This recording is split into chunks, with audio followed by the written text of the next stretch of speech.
Hey folks, good afternoon, good people. Welcome to the Daily Brexit. Reporting from Euro Disneyland for Infowars.com, I'm Olly Connelly. Thanks for turning up. And now, fascist regime. Former MEP Godfrey Bloom is here to elucidate his concerns about corruption at the very heart of British and EU politics, not least from the guys that control our money. Godfrey, thank you very much indeed for joining us again on Infowars.com. How big of a problem do we have here? Well, I personally think it's a big one that nobody seems to want to talk about. We've got this extraordinary situation where we have people like Manuel Barroso, who was head of the European Commission for many years and president of the Parliament, going to join the board of Goldman Sachs, one of the most influential banks in the world, as soon as he retires.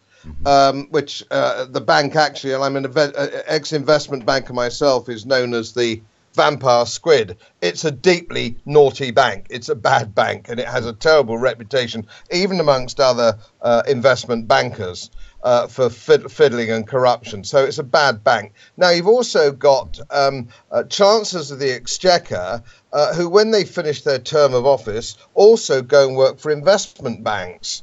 And of course, this may or may not have been too serious pre-2007, but when we have a situation where banks are being nationalised, banks are going broke, and they're being bailed out with taxpayers' money at the behest of chancellors of the Exchequer from the United Kingdom, we must question whether the fact that when they retire from public service, they go and work for those same banks at very big salaries. And George Osborne, we know, has gone to work for a very big bank, investment bank called BlackRock, for £500,000 a year for 1 day per week. And it does beg the question, what favour are BlackRock repaying, if any, of George Osborne? Why would you pay this enormous salary for 1 day a week to somebody whose track record economically is pretty bad? Well, the George Osbornes of this world are the kind of characters that bail out the likes of the Royal Bank of Scotland, though, with taxpayers' money. Yes, that's right. They've nationalised banks, and it's not just the Bank of Scotland. It's several banks that have been rescued. European banks, British banks, Scottish banks, so on and so forth. And it's been done with taxpayers' money, which, of course, chancellors of the Exchequer have limitless access to. It cannot possibly be right, therefore, that when these banks are bailed out, which shouldn't happen anyway, they shouldn't be bailed out to start with, but when they are bailed out by chancellors with taxpayers' money, that then these politicians then go and work for those same banks at inflated salaries. And what is more extraordinary is, why is mainstream media not talking about it? Well, why are the press and the media and the BBC and the Politics Show and the Andrew Neils of this world, well, not really nailing this down? Surely the guy should come in, they should be called to account of saying, what on earth did you do to justify this kind of payoff? They're basically complicit, though, aren't they? The mainstream media, the fake stream media, is complicit.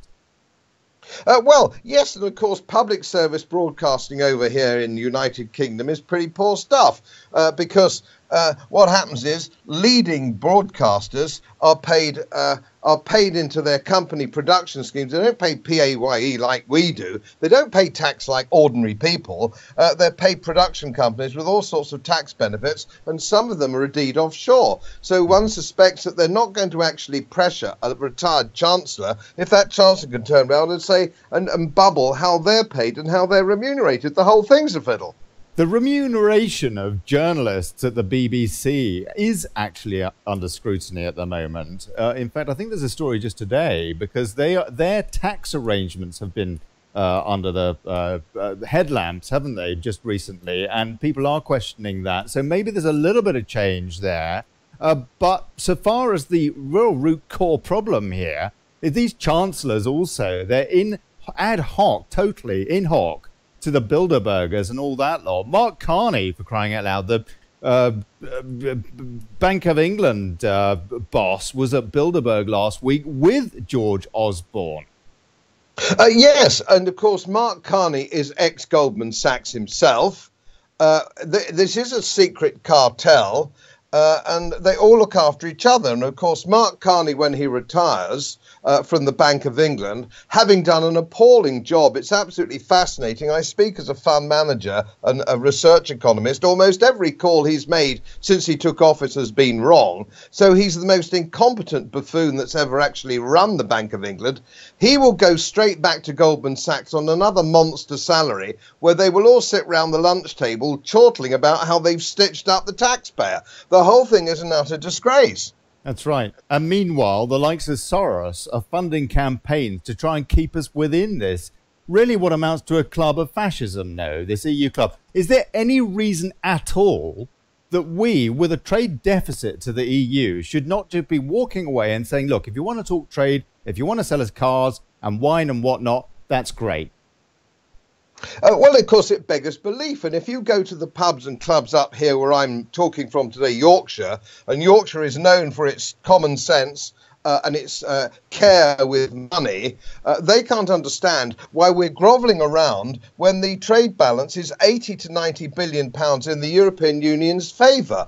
What is it we're trying to negotiate? We don't need to negotiate anything. We go, we leave, we carry out Brexit, and we tell them that if they behave themselves and they're polite, and they can then come and negotiate with us, and we may give them a free trade agreement, or we may help them in some way.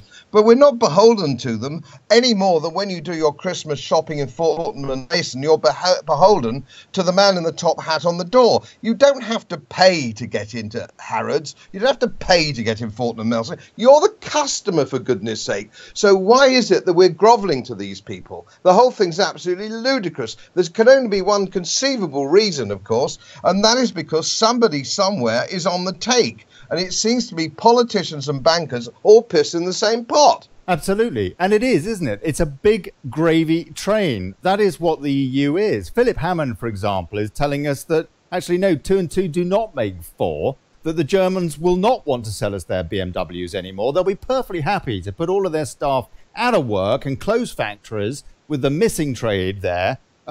And he is telling us that instead of that, we have to have a trade arrangement with them. We have to stay in this customs union, for example. Where is that coming from?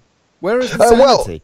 The problem we've had in this country, and we've had it since 1975, when we actually ratified the decision to go in, it's always been talked about in the United Kingdom as a trade thing. It's always been about trade. Even now, the only discussion is about trade. There's no discussion about the constitution or the political aspect of these things. Now, what we have, Remainers, we can have both, though, can't we? We can have both and trade with the rest of the world. Of course we can. Of course we can.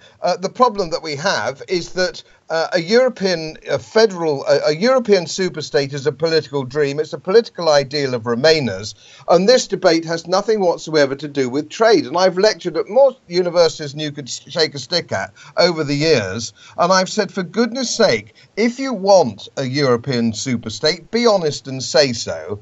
It's not an ignoble ideal if that's what you want. I don't want it. The British people don't want it. But if that's what you want, be honest. Let's all stop pretending it's got anything to do with trade. These negotiations have nothing to do with trade at all. That's just to try and confuse people. It's about a political ideal, and the political ideal has been rejected, and that's something the idealists simply can't cope with. It's actually about cheap labour and corporate profits, is it not? I mean, for example, we have President Jean-Claude Juncker, who was... yes, indeed. And of course, the trouble is fascism has always been called a pejorative term, but it's in fact a political creed. Fascism is a collusion between banks, big business and politicians.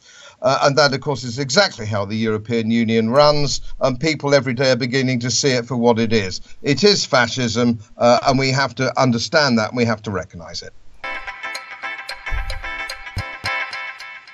Godfrey Bloom.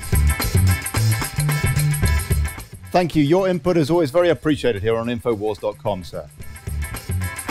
You're watching the Daily Brexit with me, Olly Connelly, here on Infowars.com. Here's to us and bugger plutocracy.